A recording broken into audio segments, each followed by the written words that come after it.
¿Qué tal? Muy buen día, estimados pacientes, nuestros estimados amigos, amigas.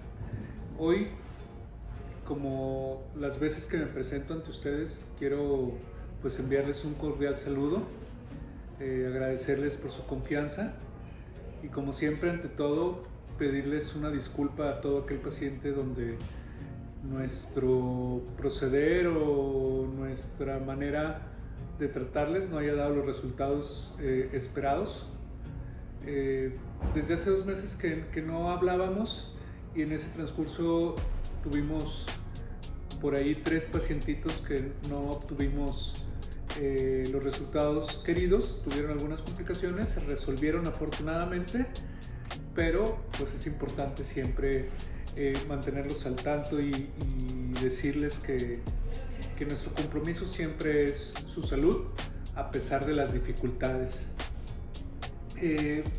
Hoy día vamos a hablar de un tema bien importante que a mí me apasiona, que es cuándo un varón y por qué un varón debe de empezar a buscar una vigilancia urológica de manera oportuna. Bueno, va a haber aquí que entender que aunque hablemos del varón, los urólogos no somos exclusivos de los varones, pero en este caso vamos a hablar del por qué el varón tiene que ir al urólogo de manera rutinaria. La primera respuesta o la idea que les quiero transmitir inicialmente es que los varones deben de ir tengan o no tengan molestias. La edad ideal no existe, pero sí tenemos una edad promedio que más o menos la podemos fijar entre los 40 y los 45 años. Se tenga o no se tenga alguna molestia. ¿Por qué? La próstata, todos los hombres que nacemos sin ninguna anomalía congénita de la vía urinaria, generalmente vamos a tener próstata. Es muy raro la gente que nace sin próstata, pero va a existir en nosotros desde que nos formamos en el vientre de nuestras madres. Pero de manera muy característica, puntual y general y prácticamente universal, a partir de cierta etapa va a empezar a dar ciertos cambios y algunas veces problemas y algunas veces cáncer o algunas otras, crecimiento que tenga que llegar también a algún tipo de tratamiento. Y esa edad empieza más o menos a los 40. ¿Por qué? La próstata es un órgano que inicialmente, o más que inicialmente, primordialmente su función es producir una sustancia que ayude a que los espermas se licúen y entonces poder facilitar la fecundación, pues. Pero después de los 40 años empieza a haber algunos trastornos que van a suceder de manera obligatoria. El primero de ellos es que va a haber crecimiento, y al haber crecimiento va a haber aumento de volumen. Figúrense ustedes que la próstata es un órgano esférico y que tiene un hueco dentro de él, como si fuera una naranja, y que en medio tiene una especie de tubito. Ese tubito se le llama uretra prostática y es el que permite que pase la orina de la vejiga hacia la uretra y después es expulsado al exterior. Cuando crece la próstata, una de las cosas que van a suceder, entre varias otras que suceden, pero la que da muchos de los síntomas que los hombres vamos a sentir, es que ese espacio de la uretra prostática se va a empezar a obliterar, se va a empezar a hacer más angosto y entonces el varón va a sentir molestias para orinar. Uno de los datos más comunes es el chorro delgadito, ¿verdad? Inclusive hasta chistes hay. Y esto está dado por el crecimiento. El crecimiento es inevitable, pero lo que sí es evitable es tener una complicación por ese crecimiento. ¿Y cómo se va a lograr? A partir de ir con cierta frecuencia con el médico, y les repito, aunque no se sienta nada. La otra parte es el riesgo de tener cáncer de próstata. Ese riesgo es bien importante entender que también es prácticamente igual para todos. Hay algunos factores que van a contribuir para que sea más. Uno es el factor hereditario. Si yo estoy enterado, sé, sobre todo un familiar directo, cuanto más mi padre o un hermano tiene un problema de cáncer de próstata, soy alguien que tengo que tener muchísimo más disciplina en mi cuidado y en mi visita con el urólogo, porque la posibilidad de que yo desarrolle la enfermedad es alta. También se sabe que todos los hombres que son afrodescendientes tienen mayor posibilidad de tener la enfermedad, porque genéticamente tienen un destino, un marcaje genético, unas variaciones genéticas que los va a hacer más propensos al cáncer de próstata. También se sabe algo que influye mucho y que inclusive yo me atrevería a decir que es uno de los principales problemas a combatir, que es los factores ambientales o los factores externos o los factores digamos de la vida diaria, como lo sería una dieta rica en grasas, el sobrepeso, el comer exceso de grasas de origen animal, de proteínas de origen animales, y por supuesto dejar de lado la comida sana. Todo esto va a contribuir. El fumar, el beber, el sedentarismo. Y es muy importante que se sepa en este sentido por qué ir con el médico si a lo mejor no siento nada. Resulta que por lo menos en México uno de nuestros grandes problemas es que la mayoría de las enfermedades las atrapamos, las diagnosticamos, las reconocemos hasta que dan síntomas. No iba a ser la excepción cáncer de próstata.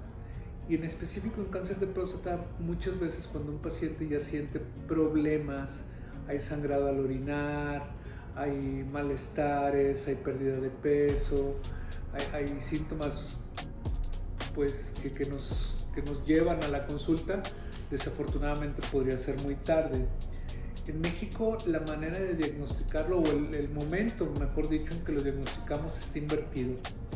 Es decir, en la mayoría de los países con un muy buen desarrollo médico, evidentemente ligado al desarrollo económico, o un buen desarrollo en infraestructura de salud, muchos de los cánceres se van a diagnosticar, se van a atrapar, se van a identificar en etapas muy tempranas, inclusive en etapas indolentes. ¿Qué quiere decir? En etapas donde no ponen en riesgo la vida del paciente. Y entonces estos pacientes, muchos de ellos, van a tener tratamientos que controlen la enfermedad a muy largo plazo. Es más, se dice que estos pacientes que se logra agarrar tempranamente y que entran en un grupo de intento de curación y que van a tener estas tasas libres de la enfermedad muy longevas, muchos de ellos ni siquiera van a morir a veces del cáncer de próstata, sino de otras cosas, como los accidentes cerebrovasculares, los infartos, complicaciones de diabetes, muchísimas otras cosas. En México ocurre lo contrario. Nosotros atrapamos, hacemos la pesquisa de estos tumores, muchos pacientes, por desfortuna, muchos ciudadanos, muchos seres humanos, de una manera tardía, cuando ya no podemos ni siquiera ofrecer un tratamiento que intente curar al paciente o que pueda otorgarle muchos años de vida. Y no se logra esto, ¿por qué? Porque no tenemos la cultura de acudir con el médico, y esto me responsabilizo de ello, es uno de los grandes objetivos y metas mías como urólogo, y lo debería tener cualquier urólogo. Puedo decirles yo que afortunadamente pues cada día estamos invirtiendo más la tasa. Por ejemplo, el día de hoy, revisé cerca de 5 pacientes que ya operamos de su cáncer de próstata y están en una etapa de remisión y no están ni siquiera con medicamentos, ni siquiera con radioterapias, y diagnosticamos un par más. Les quiero mostrar esta libretita que hace rato se me cayó. Bueno, es un pintarrón. Y bueno, solo quiero ejemplificarles, ni siquiera es algo muy ordenado, pero es para que ustedes vean cómo en un mes, es más o menos de la última semana de abril a la fecha, hoy es día 15 de mayo, tenemos un gran volumen de cirugía. Cada letrerito, cada rengloncito es una cirugía, y quiero decirles que la gran mayoría de ellas está relacionada ya sea con cáncer de próstata, con cáncer de riñón o con otros tratamientos de la próstata de manera benigna. Como les digo, es una de las razones de ser del urólogo, no es la única, pero es una de las muy importantes. Revisaba ahorita en mi computadora, antes de ponerme a hablar aquí con ustedes, cuál era la estadística en México. Si ustedes se meten a Wikipedia, bueno, les habla de que la enfermedad es una de las enfermedades que más causa muertes en el varón en México. ¿Y por qué razón? Por esto que les digo, la manera de atraparlo, desafortunadamente en muchos casos va a ser muy tardía. Yo he sido muy insistente desde hace 15 años con diagnosticarlos tempranamente y bueno, lo hemos logrado. Voy a decirles lo que les digo todos los días a mis pacientes. Estos dos capítulos, tanto el crecimiento prostático como la posibilidad o la pesquisa de un paciente de cáncer de próstata, deben ir de la mano. ¿Por qué? Porque más o menos van a suceder al mismo tiempo.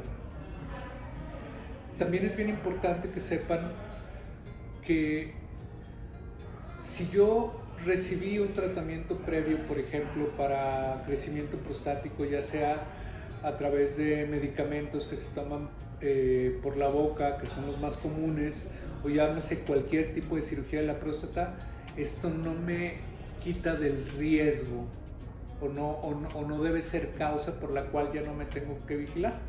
Voy a ponerles este ejemplo. Uno de los pacientes que yo vi hoy es un paciente mío desde hace 10 años, y hace 10 años, cuando yo lo conocí, le inicié tratamiento porque tenía la próstata crecida, tenía síntomas obstructivos que no lo dejaban orinar plenamente, no quedaba satisfechos. Le dimos estos medicamentos.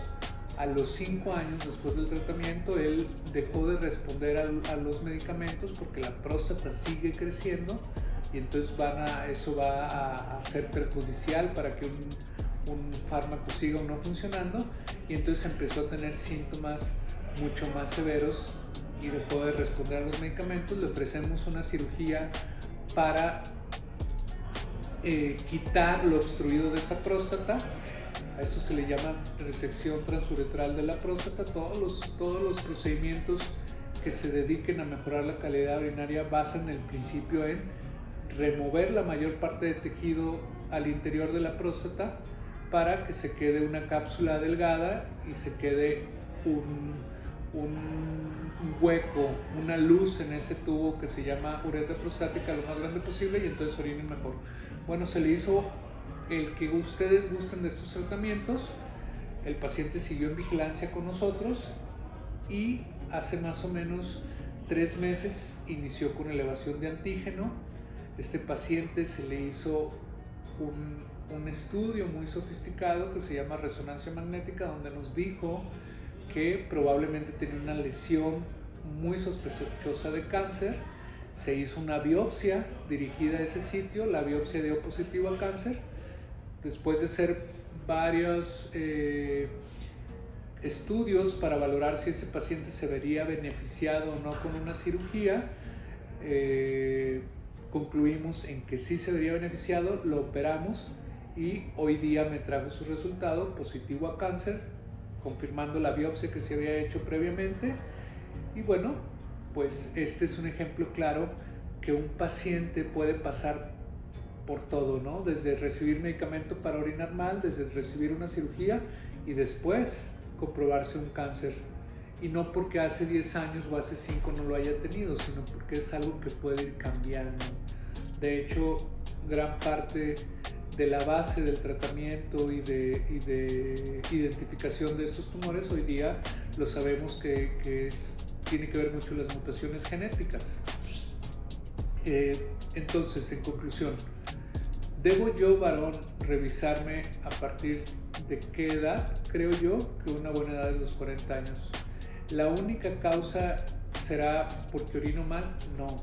Si no orino mal, también es importante revisarse porque podemos identificar de manera muy precoz si un paciente tiene factores de riesgo, inclusive para el crecimiento prostático, para un cáncer. Y además, dentro de esa supervisión podemos valorar muchísimas otras cosas, los aspectos sexuales, los aspectos de trastornos de la eyaculación, podemos valorar mil cosas. Pero es importante que el varón acuda. Yo les hago un chiste a algunos pacientes que muchas veces decimos, ay, ¿por qué voy con el médico si no siento nada y nomás le voy a pagar porque hable conmigo? Bueno, pues creo que no hay razón de ser. Una consulta es muy accesible, ya lo habíamos hablado. Gastamos más a veces en otras cosas si hablamos del gasto anual que le dedicamos, por ejemplo, a gasolina y esas cosas, es superior a recibir una consulta, y podemos prevenir muchísimas cosas. Las enfermedades que se tratan de manera tardía generalmente ocasionan un gasto familiar muy costoso. Espero estar la siguiente vez otra vez activo. Para concluir, también quiero decirles que este mes fue un mes muy bonito porque tuvimos la oportunidad de estar en el extranjero hablando de lo que nos gusta, atendiendo a uno de los congresos más importantes de la urología. Después de eso estuvimos por ahí en la Universidad de Monterrey, donde hubo un reconocimiento personal por tratar de impulsar la educación en la urología. Y bueno, pues no hemos dejado de chambear. Recuerden que estamos para ustedes. Nuestro propósito es su salud y que tengan muy bonito día.